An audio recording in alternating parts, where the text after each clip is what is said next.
PNP-CIDG tiniyak sa mga kaanak ng missing sabungero na makakamit ang hustisya. Kasama natin sa balita si Radyoman Angel Garcia. Siniguro ng Philippine National Police Criminal Investigation and Detection Group na makakamit ang hustisya ng mga tinaguriang missing sabungeros. Ang pagtiyak ay ginawa ni CIDG Chief Police Brigadier General Romeo Macapas kasunod na rin ng sunod-sunod na pagdulog sa kanilang tanggapan ng mga kaanak ng mga nawawalang sabungero. Ayon kay Macapas, hindi niya maipapangako kung kailan malulutas ang kaso pero kanyang siniguro na magkakaroon ng linaw sa mga darating na panahon.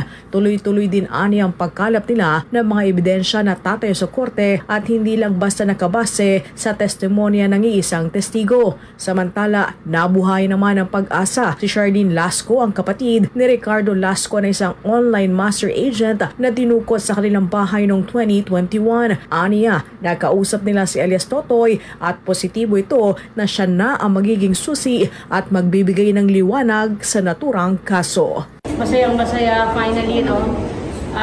Sabi nga namin, masakit man tanggapin na isa siya sa may nakakaalam sa pagkawala ng aming kaanak, pero isa rin siya sa magiging susi sa magbibigay liwanag para sa case namin.